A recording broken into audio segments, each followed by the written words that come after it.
welcome to this episode, this special episode of Life with Professor Retro. Today is a tech spec day. I put out a poll about people wanting to know if they want to know more about my brand new phone, of course, which is the Motorola Razr 2026 flip phone. Goes from a regular phone to what's known as a slab phone, or what a smartphone looks like. So, first off, I don't know if you saw the first vlog talking about this, or told the stories. If you didn't, I'll give you a brief synopsis about it. My stepson needed a new phone. We went out and got him a new phone. We couldn't trade in his old phone because it was cracked. He chose this. A few moments later. Sorry about that. My office is right next to my mom's room. So we chose this. We were going to give him a week. He took 3 days and decided all those 3 days was to sit and complain about it. So we decided he wanted to go back. We then made him a deal. We would take, for a new phone, he would take the phone I used to have. I used to have a Galaxy S25 FE. He took that phone. We took all this stuff. We took both this phone and and that phone and his old phone to T-Mobile, and we had them transfer his stuff from his old phone to what is now my old phone and his new phone, and then we had him take the stuff from my old phone and transfer it over to this phone. Not in that order, mind you, because that'd be confusing. And then, so here I am with it. The full story, I'll put that vlog, a link to that vlog down in the description. So, without further ado, let's look at some specs. So, a few things I do like about it is, of course, it's very compact when it's flipped closed, like a regular old-fashioned Motorola flip phone. It does have a nice screen to it. The camera is very good on this phone. I like the camera. It's good for this. Good for what I do, for these vlogs, for filming, whatnot, and for taking pictures. It doesn't work with my gimbal, but that's no big deal because you can set it up like this, and then you have what they call camcorder mode. So this is where your camera is, and then your view screen are these two things, and one side shows you here. I'll give you a demonstration of it. You open up your camera app, and then of course you got your camera app. It looks like this. So what you do is you take your camera and you just bend it 90 degrees. It instantly records, and as you can see, you get this. So this is what you're viewing. This is your controls, and all it is one tap. Come on. One tap, and it stops recording, and one tap, and it begins to record. And all you do is like this. Gives you a built-in what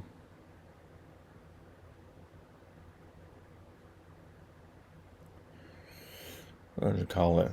Built-in tripod. So you really don't need a tripod or a gimbal. I mean, I'll show you a little trick if you really want this one. You can't get it. You can use a regular tripod deal thing like it, as long as, and I'll explain why it won't work with a gimbal in a sec. But the trick is, and my dad taught me this, is if you're going to shoot footage with your phone, you can do it like this, but it'll be shaky to stabilize it.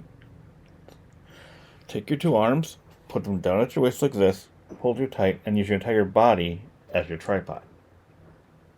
You can instantly stabilize it. Also has what is called this type of mode.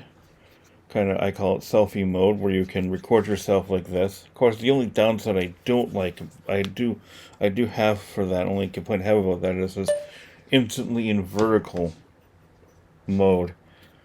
Vertical film, and I don't like filming like that. But that can always be fixed and edit.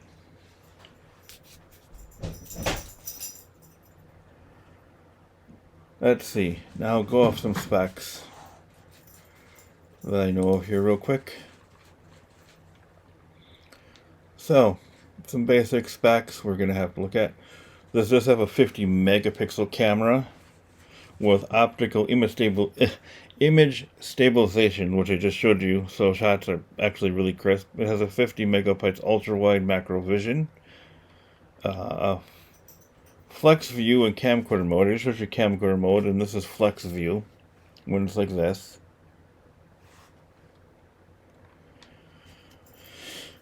It has a MediaTek Dimensity 74050X processor with paired with 8 gigabytes of RAM and a RAM boost feature, which is great for gaming smoothly. Trust me, it is really good. One of my favorite games is Diablo Immortal, so I really love playing it on the go. It has a great battery life, so it's a 4800 hertz. Well, let's just say this: this thing has a massive battery life. I think it's a 19-hour battery life. So I really don't have to charge this as often. I mean, my old phone had a really good battery life too. The reason why my stepson's battery sucked was because my stepson's stepson is on his phone constantly, either talking to Gemini or looking stuff up or playing games or doing stuff for his YouTube channel. So he's always on it. I'm on mine, but I'm on mine to the point that there's times I'm on my laptop, of which I'm recording this video on right now, or I'm playing my Xbox, or I'm sleeping, or I'm just hanging with my wife watching TV. So yeah, one of the reasons I also do like the fact that it's compact when it's closed is because before, with my old phone, it was what they call a slab phone. So the phone was constantly like this. And the problem with these slab smartphones, especially when you wear shorts like I do, they tend to fall out. Basketball shorts are not made to keep phones in, but they tend to fall out if you get a lot of stuff in there. So I have to constantly keep pushing it so it fall out. I mean, perfect example. I had gone to the doctor for the pre-op before my surgery, and I had to have an EKG done. So I'm sitting there about to get hooked up to the EKG, lying on this uncomfortable table, mind you. And as they're putting the diode things on me to do the EKG, my phone at the time, which was the Galaxy S25 FE, nearly fell out of my pocket. Thank God my wife was there and she caught it before it fell out of my pocket.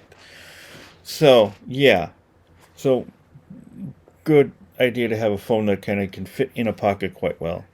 Also, you can set it up like this, like a tent, and have this to view video.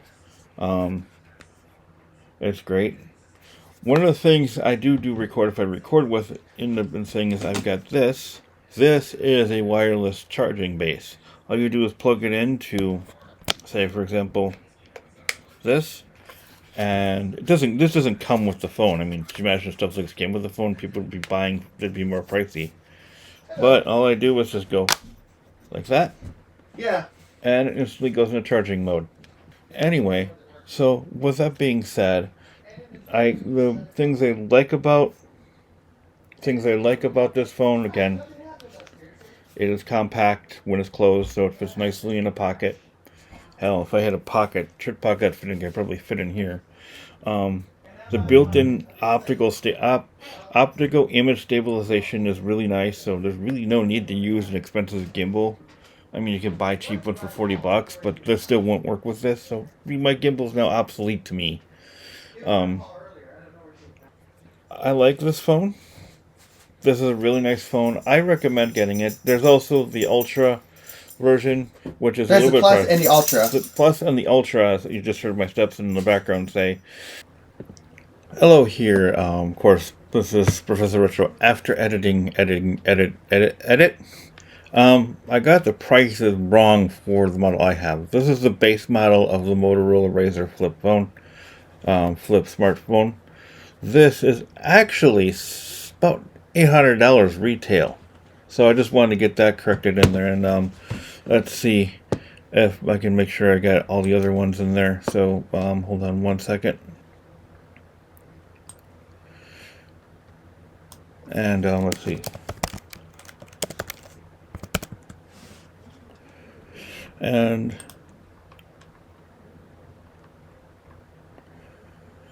largely, the price for the other ones, because you've got the Plus, and the Plus is about almost a little over $1,000 with $1,099.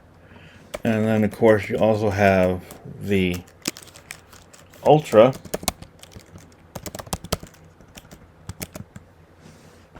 which is woof. And if you want the Ultra and you have the money, that's a whopping, that's about $1,500 together. So, $1,500 just for the Ultra. So there's the prices you have. I kind of got them wrong, but honestly, for $800, this is not a bad phone. For if you want to go up, again, the price is going to go up as well. So the more features, the better quality of everything, the better processor speed or whatnot, the price is going to go up. Me, as long as I can do basic gaming with it, do my videos for it, shoot videos with it, take pictures with it, when I don't have my DSL camera with me, that is perfectly what I need it for. So, just thought I'd throw the proper stuff in there. I give this phone a good thumbs up. Get it if you can. If you want a higher model, get the Ultra, get the Plus if you want to pay a little bit extra. Otherwise, the base model is perfectly just fine. I do recommend the only screen protector you're actually going to need for it is for the front. Is for this front part here. Because the way this phone is actually designed, it has a built-in one. It has a nice built-in screensaver with it. That's designed to bend and fold. So, with that, I am Professor Retro. By Professor Retro? Yeah, Professor Retro saying, peace out, stay frosty. Thanks for watching. Road to where the stories are, or stories of where the road are. And keep your creative juices flowing. And I'll see ya in the next one.